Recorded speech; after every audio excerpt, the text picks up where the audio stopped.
College में क्यों difficult जाता है? क्योंकि ये लोग कॉन्सेप्ट पे फोकस नहीं करते हैं। ठीक है, चलो देखते हैं।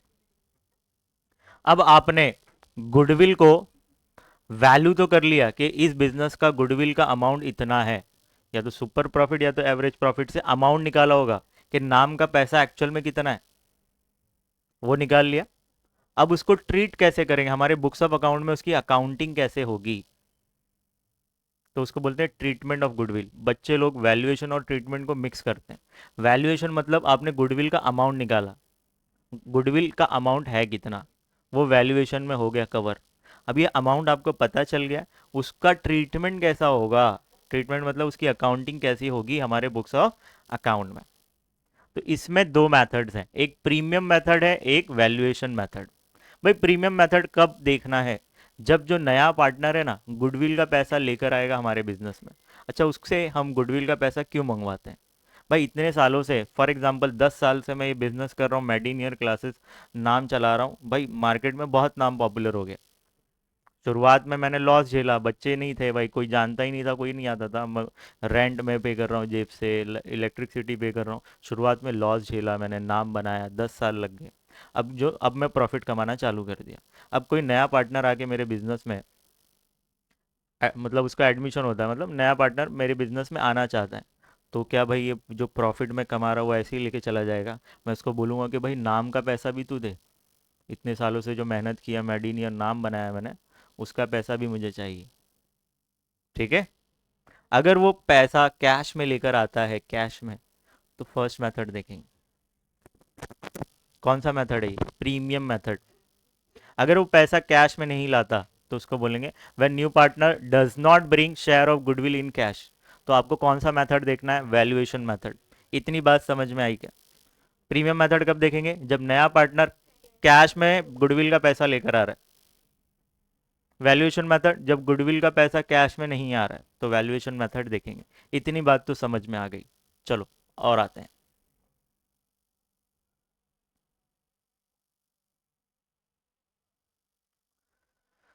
क्या बच्चों आपको गोल्डन रूल्स पता है? एक, हाँ, एक रिकैप कर दूं क्या? गोल्डन रूल्स आपने 11th में सीखा है, जर्नल एंट्री जो सीखते हैं ना आप, जर्नल एंट्री करने के लिए आपको गोल्डन रूल्स आने चाहिए। पहला है रियल। रियल कोई चीज से रिलेटेड है। हार्ड कैश भी एक रियल है।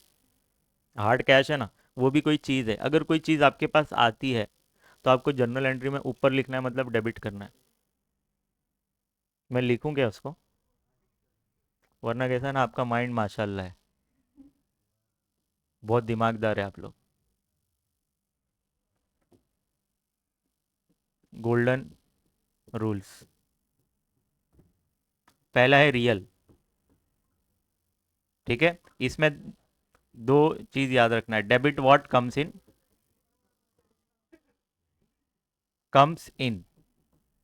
सेकंड है credit what goes out.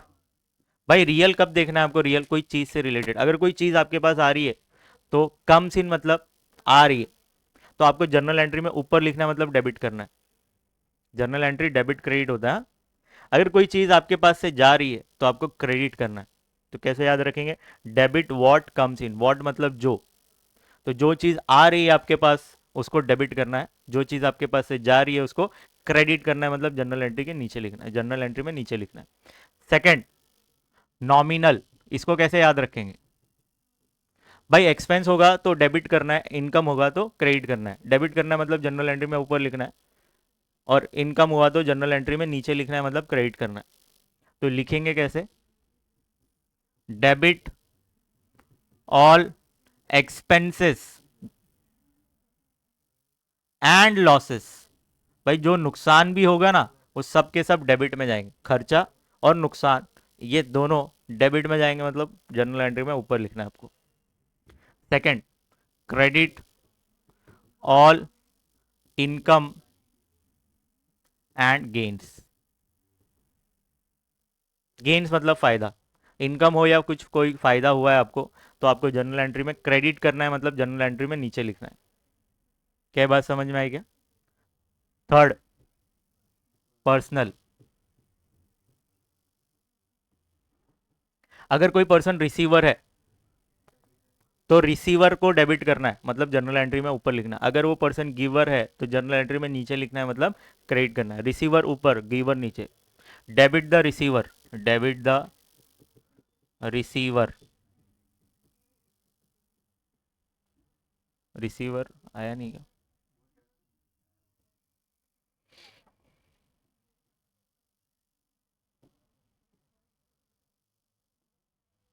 Debit the receiver, second credit the giver. तो बच्चों जनरल एंट्रीज आनी चाहिए। एक और चीज़ आपको आनी चाहिए कि जो बैलेंस शीट होता है, बैलेंस शीट, ये कोई अकाउंट नहीं है कि स्टेटमेंट है, इसलिए यहाँ पे डेबिट क्रेडिट नहीं लिखते हैं। मगर trading account, profit and loss account, ये आपने देखा, ये अकाउंट है। जो भी अकाउंट होता है लेजर, वो डेबिट यहाँ पे लिखा जाता है, क्रेडिट यहाँ पे लिखा जाता है। मगर बैलेंस शीट कोई अकाउंट नहीं है, स्टेटमेंट है, इसलिए हम डेबिट और क्रेडिट यहाँ नहीं लिखते हैं। अच्छा, बैलेंस शीट में होता क्या है? बैलेंस शीट में यहाँ पे सब एसेट्स होते हैं, यहाँ पे सारे लाइबिलिटीज होते हैं। और जो भी लाइबिलिटीज होता है, तो इसमें जो लिखा जाता है वो क्रेडिट बैलेंस होता है। क्रेडिट साइड नहीं बोल रहा हूँ, क्रेडिट बैलेंस।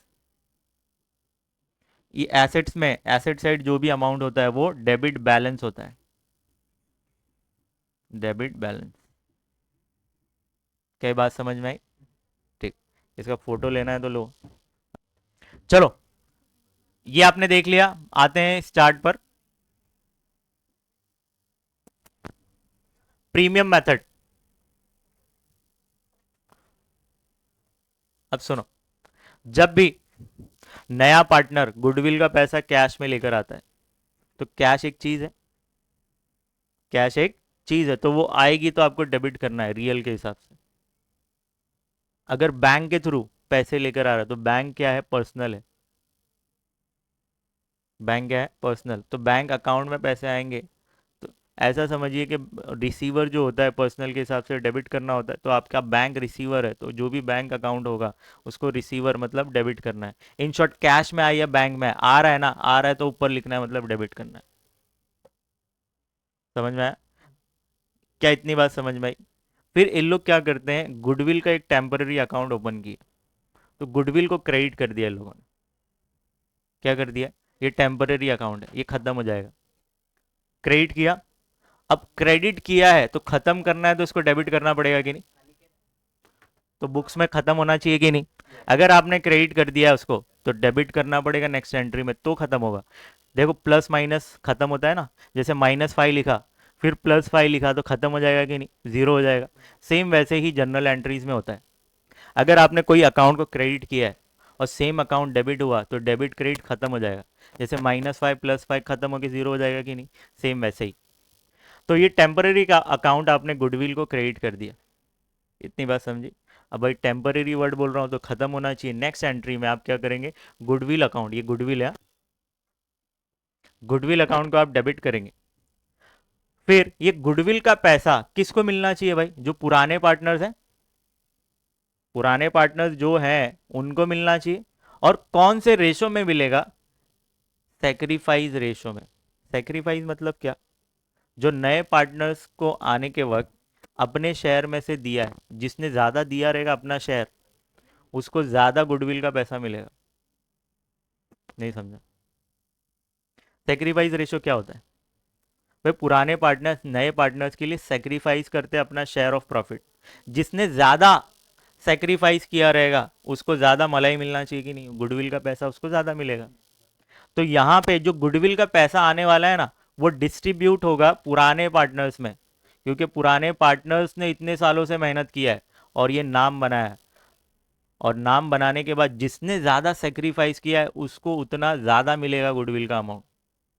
तो यहाँ पे गुडविल बटेगा किसमें? पुराने पार्टनर्स को, वो भी कौन से रेशो में? सेक्रीफाइस रेशो में। इसको याद कैसे करेंगे? Cash to goodwill, goodwill to old partner in sacrifice ratio. कैसे याद करेंगे? Cash to goodwill, goodwill to old partner in sacrifice ratio. खत्म, story over. Cash to goodwill, first entry cash to goodwill, second entry goodwill to old partner in sacrifice ratio.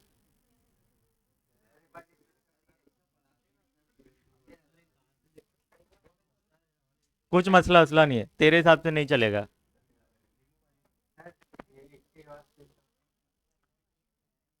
पूरी journal entry समझाऊं?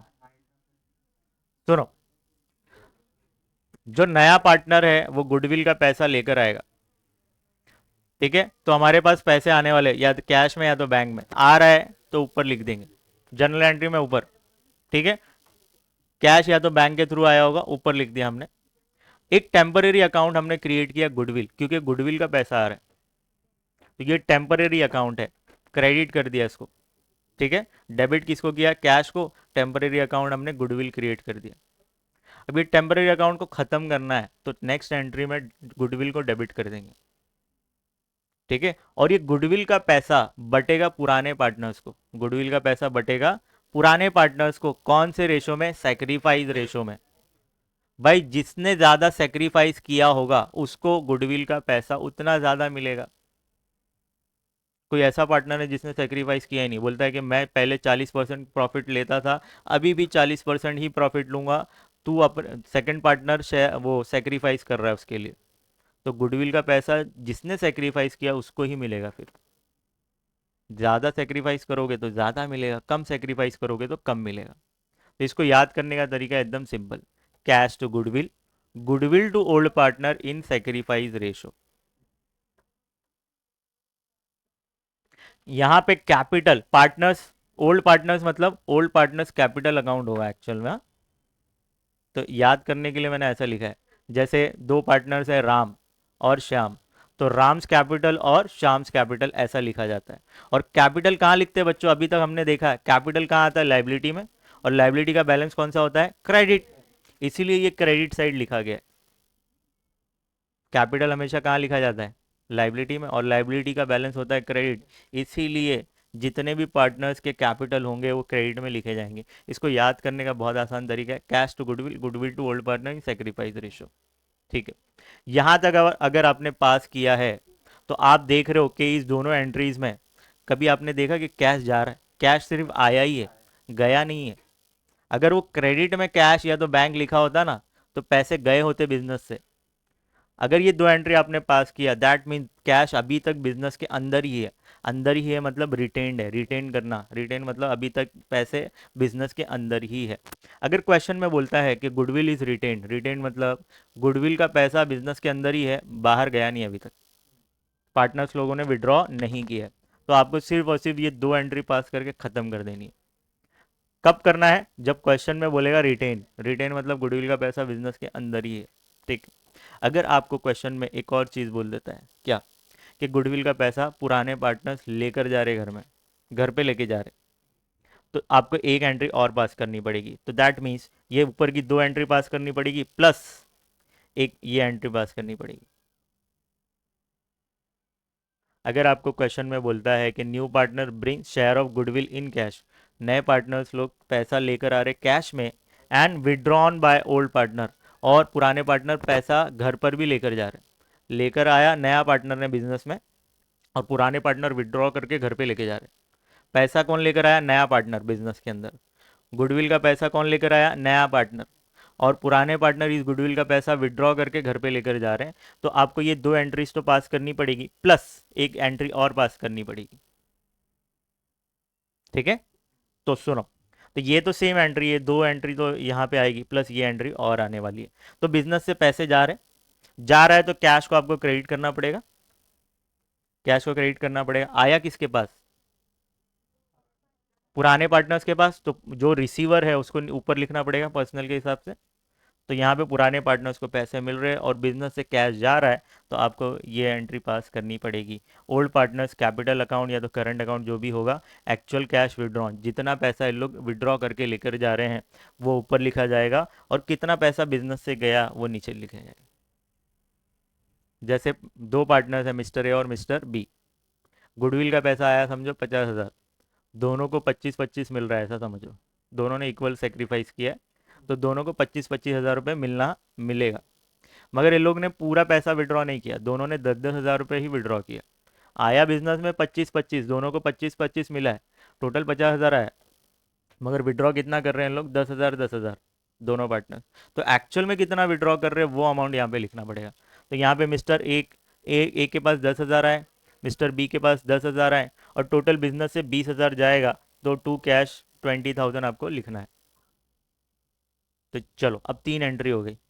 कैसे? Cash to goodwill, goodwill to old partner in sacrifice ratio, ये written तक था। अगर question में बोलेगा withdraw, इन लोगों ने विड्रॉन भी किया, घर पे लेके गए पैसा, तो यहाँ पे पुराने पार्टनर्स के पास आएगा, ओल्ड पार्टनर्स कैपिटल या तो current account debit to business से कैश जा रहा है टू कैश अकाउंट।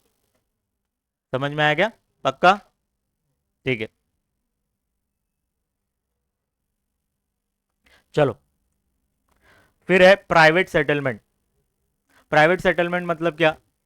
भाई पुराने पार्टनर्स मिलते हैं नए पार्टनर से, बोलते हैं चलो सीसीडी पे मिलते हैं।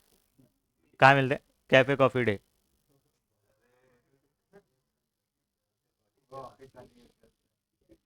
ठीक है, ये तो हो गया। अब ये जो पुराने पार्टनर्स और नए पार्टनर्स मिल रहे हैं कहीं एक जगह पर और सेटलमेंट हो जाता है, बाहर ही बाहर, बिजनेस में पैसे नहीं आ रहे, नया पार्टनर पैसे लेकर आ रहा है, डायरेक्ट पार्टनर्स को दे देता है, खत्म, बिजनेस के अंदर आया नहीं, बाहर ही बाहर, खत्म, सेटलमेंट हो गया।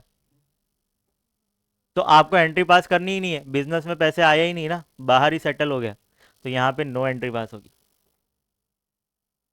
इसको कैसे याद करेंगे? इन लोगों ने सीसीडी पे मिला और अपना सेटलमेंट कर लिया, तो एंट्री पास करना नहीं है। ठीक, क्यों? ठीक है। इतना याद करेंगे, प्रीमियम मेथड खत्म हो गया। जल्दी, चलो चलो चलो, याद कैसे करेंगे? Cash to goodwill, goodwill to old partner in sacrifice ratio, ये रिटेन तक एंट्री है।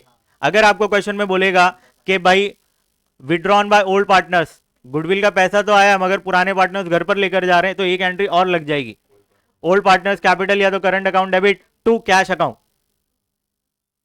3 एंट्रीज पास करनी है। कौन से मेथड में? प्रीमियम मेथड में। रिटेन बोला तो 2 एंट्री पे रुक जाना है, अगर विड्रॉन बोला है तो 2 एंट्री प्लस एक और एंट्री लगेगी, 3 एंट्री लग जाएगी। चलो जल्दी,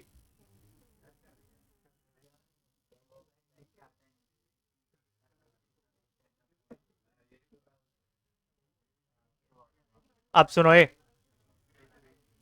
इधर ध्यान देंगे। सेकंड मेथड हम स्टार्ट कर रहे हैं। सेकंड मेथड में पैसा तो नहीं आ रहा है, तो जर्नल एंट्री में कहीं पे भी कैश बैंक दिखेगा ही नहीं। क्या ये बात समझ में आ रही है आपको? सेकंड मेथड कब करते हैं? वैल्यूएशन मेथड, जब गुडविल का पैसा सामने वाला पार्टनर, न्यू पार्टनर कैश में नहीं लेकर आ रहा, तो ऑब्वियस जर्नल एंट्री में कैश बैंक दिखेगा ही नहीं, नहीं दिखेगा, कैश या तो बैंक दिखेगा ही नहीं। क्यों? क्योंकि पैसे ही नहीं आ रहे।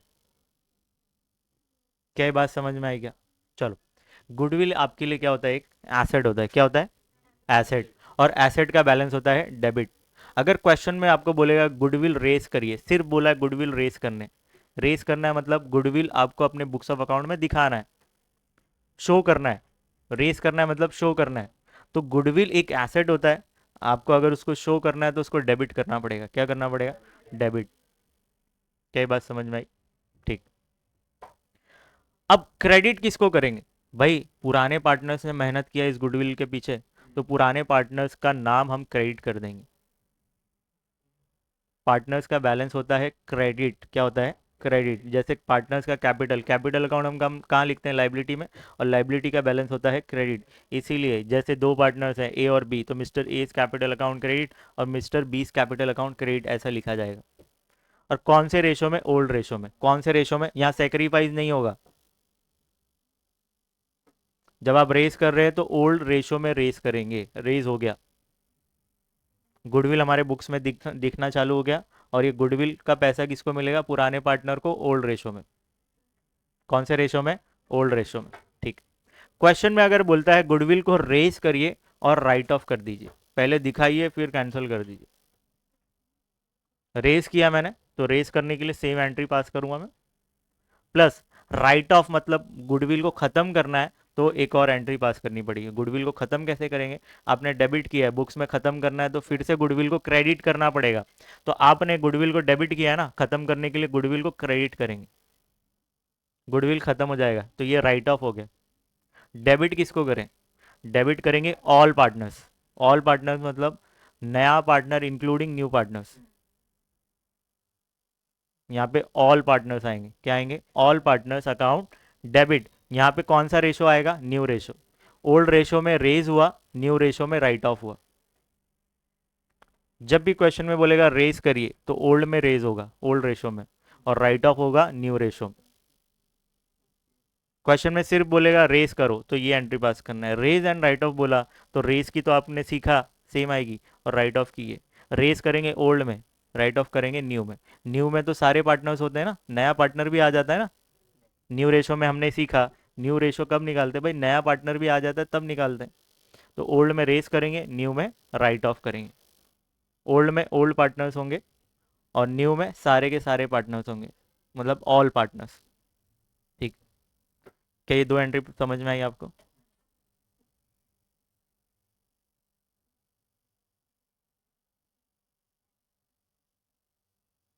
बस आपको ये सीख लेना है और टाटा बाय बाय।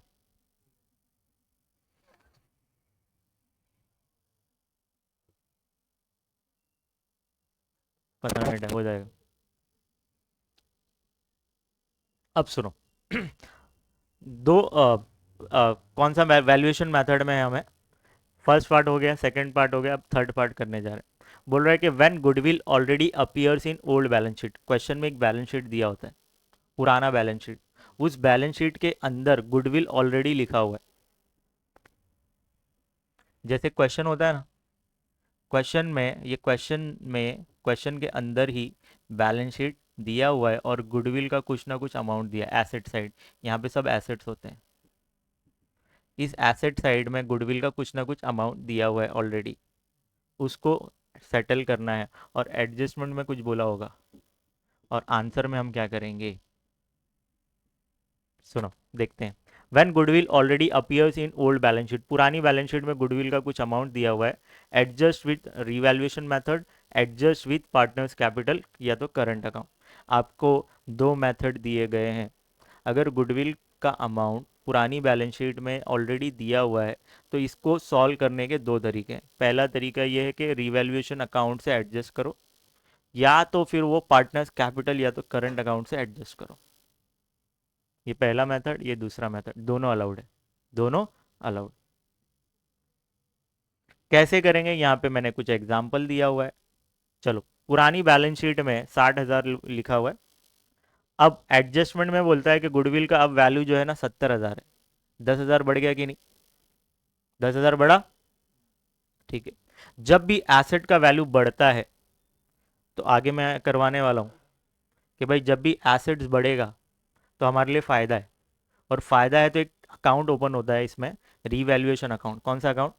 जब भी हमको फ़ायदा होगा तो रीवैल्यूएशन अकाउंट क्रेडिट होगा, जब भी हमको नुकसान होगा तो रीवैल्यूएशन अकाउंट डेबिट होगा।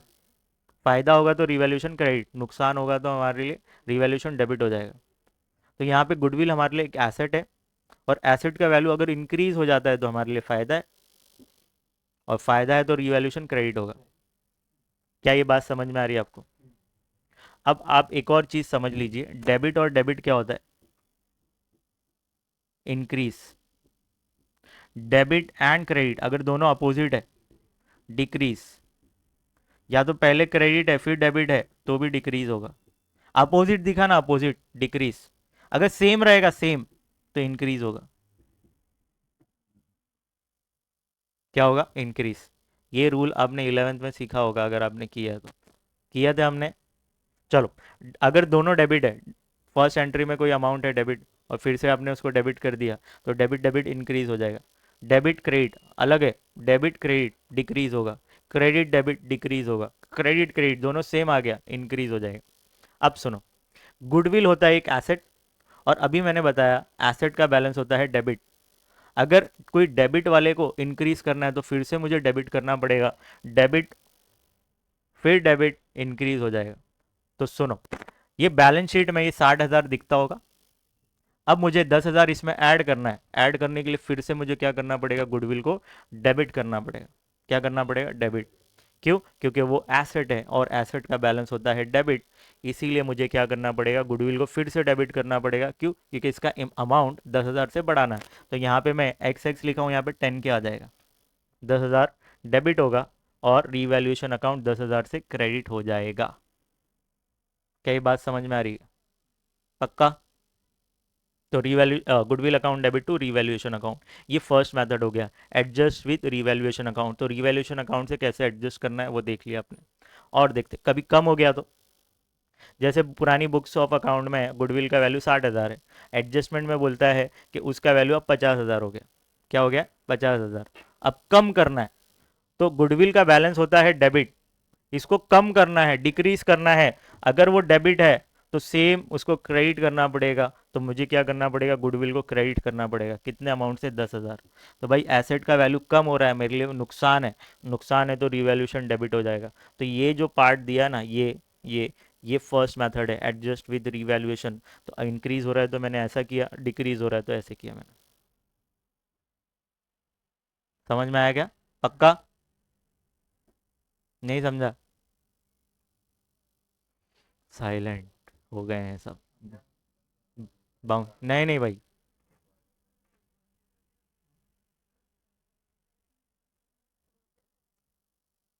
फिर से एक्सप्लेन करूं? देखो फर्स्ट मेथड हम सीख रहे हैं, अभी इसको जाने दो। इसमें ही अगर गुडविल का अमाउंट पुरानी बैलेंस शीट में दिया हुआ है, जैसे ऐसा दिया हुआ है, पुरानी बैलेंस शीट दी होगी, गुडविल का अमाउंट 60,000 दिया हुआ है, एडजस्टमेंट में बोल रहा है कि अब गुडविल का वैल्यू जो है ना 70,000 है। तो आपको पुरानी बैलेंस शीट में 60,000 दिया हुआ है, एडजस्टमेंट बोलता है अब इसका वैल्यू 70,000 है। तो अब मुझे क्या करना पड़ेगा? ये 60,000 को 70,000 बनाना है, और ये पुरानी बैलेंस शीट में दिया हुआ है, दैट मीन इसका बैलेंस है डेबिट। क्या है? डेबिट। मुझे 70,000 करना है, इसको 10,000 इंक्रीज करना है, तो मुझे जर्नल एंट्री में गुडविल को फिर से डेबिट करना पड़ेगा। क्यों? क्योंकि डेबिट डेबिट होता है इंक्रीज, तो इसलिए जर्नल एंट्री में मैंने फिर से गुडविल अकाउंट को डेबिट कर दिया। और जब एसेट का वैल्यू बढ़ता है तो मेरे लिए फायदा है, रीवैल्यूएशन अकाउंट क्रेडिट हो जाएगा। इतनी बात समझ में आई? ये एक एग्जाम्पल था। सेकेंड एग्जाम्पल, गुडविल का वैल्यू पुरानी बैलेंस शीट में दिया है 60,000, एडजस्टमेंट में बोलता है कि अब इसका वैल्यू 50,000 हो गया है, अब एसेट का वैल्यू कम करना है। अब हमने सीखा है कम कैसे करते हैं। अगर वो बैलेंस डेबिट है, उसको कम करना है तो क्रेडिट करना पड़ेगा, डेबिट क्रेडिट क्या होगा? डिक्रीज, तो उसका वैल्यू कम हो जाएगा। तो 10,000 से कम करना है ना अब, तो मुझे क्या करना पड़ेगा? गुडविल को क्रेडिट करना पड़ेगा। क्यों? क्योंकि वो पुरानी बैलेंस शीट में लिखा रहता है एसेट साइड, तो वो डेबिट होता है। अब अगर कम करना है तो मुझे क्रेडिट करना पड़ेगा, डेबिट क्रेडिट क्या हो जाएगा? डिक्रीज। तो 10,000 से कम करना है तो गुडविल अकाउंट को क्रेडिट कर देंगे 10,000 से। एसेट का वैल्यू कम हो रहा है, मेरे लिए नुकसान है, नुकसान है तो रिवैल्यूएशन अकाउंट डेबिट हो जाएगा। तो ये हमने एडजस्ट विद रिवैल्यूएशन सीख लिया।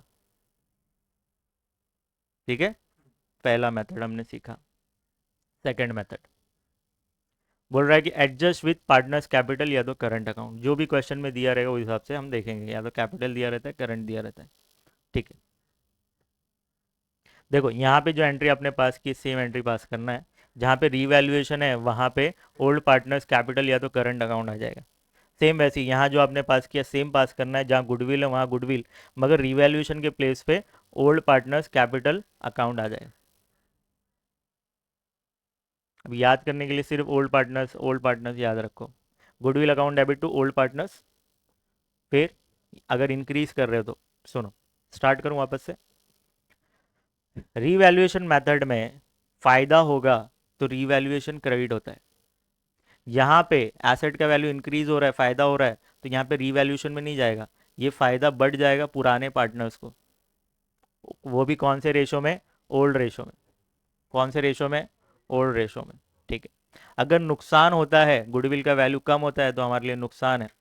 तो नुकसान है तो वो नुकसान रीवैल्यूएशन से एडजस्ट नहीं होगा। कौन सा अकाउंट डेबिट होगा? पुराने पार्टनर्स का अकाउंट, तो ओल्ड पार्टनर्स अकाउंट डेबिट हो जाएगा। क्या ये बात समझ में आई? बाकी सब सेम है। तो गुडविल डेबिट क्यों हुआ? यहाँ पे डेबिट डेबिट इंक्रीज होता है इसलिए डेबिट हुआ है। डिक्रीज, ये डिक्रीज वाला एग्जांपल है, यहाँ पे कम हो रहा है गुडविल का वैल्यू, तो यहाँ पे गुडविल अकाउंट क्रेडिट करना पड़ेगा। डेबिट क्रेडिट डिक्रीज होता है इसलिए गुडविल अकाउंट को डेबिट किया। यहाँ फायदा हो रहा था सेकंड मेथड में, तो पुराने पार्टनर्स को जाएगा, और वो भी पुराने रेशो में, ओल्ड रेशो में। यहाँ पे फायदा हो रहा था, यहाँ नुकसान हो रहा है, तो ये नुकसान किसको बटेगा? पुराने पार्टनर्स को। पुराने पार्टनर्स को वो भी कौन से रेशो में? ओल्ड रेशो में। कौन से रेशो में?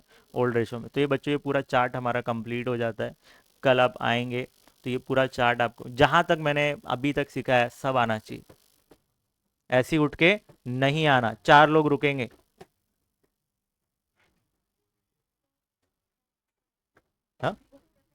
हाँ दे दो।